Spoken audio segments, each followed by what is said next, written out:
Assalamualaikum warahmatullahi wabarakatuh. Perkenalkan, nama saya Nivia Oktarina, NIM 19 12 11 634. Saya dari Stikes Mercubakti Jaya Padang. Saya prodi S1 Keperawatan. Saya di sini akan menjelaskan tentang anatomi fisiologi sistem hematologi. Definisi hematologi. Hematologi adalah ilmu yang mempelajari tentang darah serta jaringan yang membentuk darah. Darah merupakan bagian penting dari sistem transport. Darah merupakan jaringan yang berbentuk cairan yang terdiri dari dua bagian besar, yaitu plasma dan bagian korpuskuli. Dalam arti lain, hematologi juga dikenal sebagai cabang ilmu kedokteran mengenai sel darah, organ membentuk darah, dan kelainan yang berhubungan dengan sel serta organ bentuk. Darah membeku pada waktu dan tempat yang tidak tepat. Ketika keadaan telah pulih seperti sedia kala, darah beku tersebut lenyap. Pengertian darah. Darah adalah kendaraan atau medium untuk transportasi jarak jauh berbagai bahan antar sel dan lingkungan eksternal atau antara sel itu sendiri. Darah banyak mengandung CO2, warnanya merah tua. Adanya CO2 dalam darah diambil melalui pernapasan. Dan zat ini sangat berguna pada peristiwa pembakaran atau metabolisme dalam tubuh.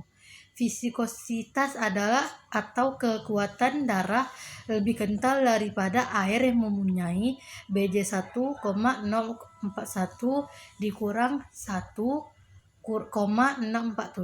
temperatur 38 cm, dan pH 7,3 dikurang 7,5.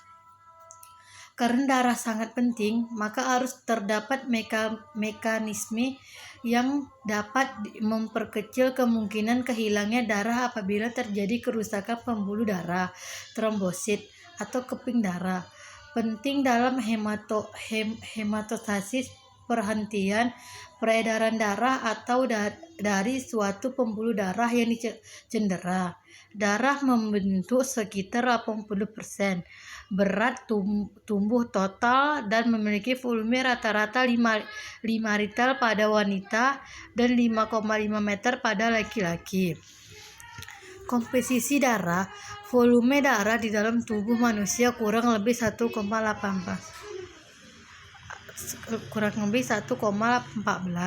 atau 8% dari berat badan. Pada prinsipnya, darah berfungsi sebagai alat pengangkut zat makanan, sisa-sisa metabolisme dan hormon. Selain itu, darah juga berperan dalam mengatur keseimbangan asam basa cairan tubuh dan menyebabkan panas tubuh yang berkelebihan dari suatu bagian tubuh mereka ke bagian tubuh lainnya. Bahkan darah berperan pula dalam berlingkungan tubuh. Plasma darah atau bagian cair darah. Darah terdiri dari plasma dan sel-sel darah. Plasma darah mengandung 90% air, sedangkan selebihnya adalah protein darah, yaitu albumin, globin, dan fibrinogen. Di dalam plasma darah terdapat beberapa protein terlarut, yaitu albumin berfungsi untuk memelihara tekanan osmotik, globin berfungsi untuk membentuk zat antibodi, fibrinogen adalah sumber fibrin yang berfungsi dalam proses pembekuan darah. Bagian padat darah, yaitu eritrosit, adalah sel darah merah. Leukosit adalah sel darah putih. Keping-keping darah adalah trombosit. Fungsi darah adalah sebagian alat mengangkut. Ini dimaksud darah sebagian alat transportasi dalam tubuh, mengambil oksigen atau zat pembakar dari paru-paru untuk diedarkan ke seluruh jaringan tubuh, mengangkat karbondioksida dari jaringan untuk dikeluarkan melalui paru-paru, mengambil zat-zat makanan dari usus halus untuk diedarkan dan dibagikan ke seluruh jaringan tubuh. Bagian pertahanan tubuh terdapat di serangan penyakit dan racun dalam tubuh dalam perantaraan leukosit dan antibodi atau zat-zat anti racun, menyebabkan panas ke seluruh tubuh. Gangguan pada sistem peredaran darah ini dimasuk ke penyakit yang kekurangan darah. Yang pertama itu ada anemia.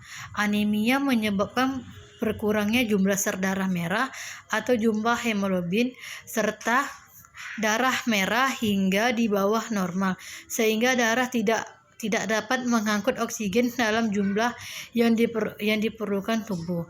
Yang kedua ada leukemia, adalah kanker dari sel-sel darah.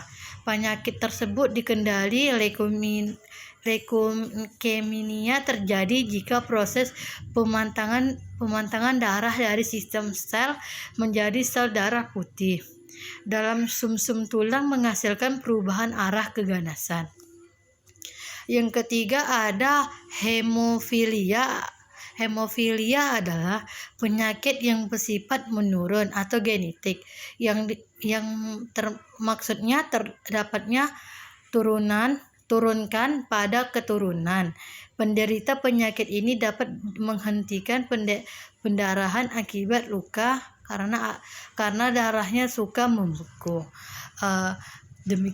Terima kasih. Sampai sini yang saya bisa jelaskan tentang anatomi fisiologi sistem hematologi. Lebih dan kurang saya mohon maaf.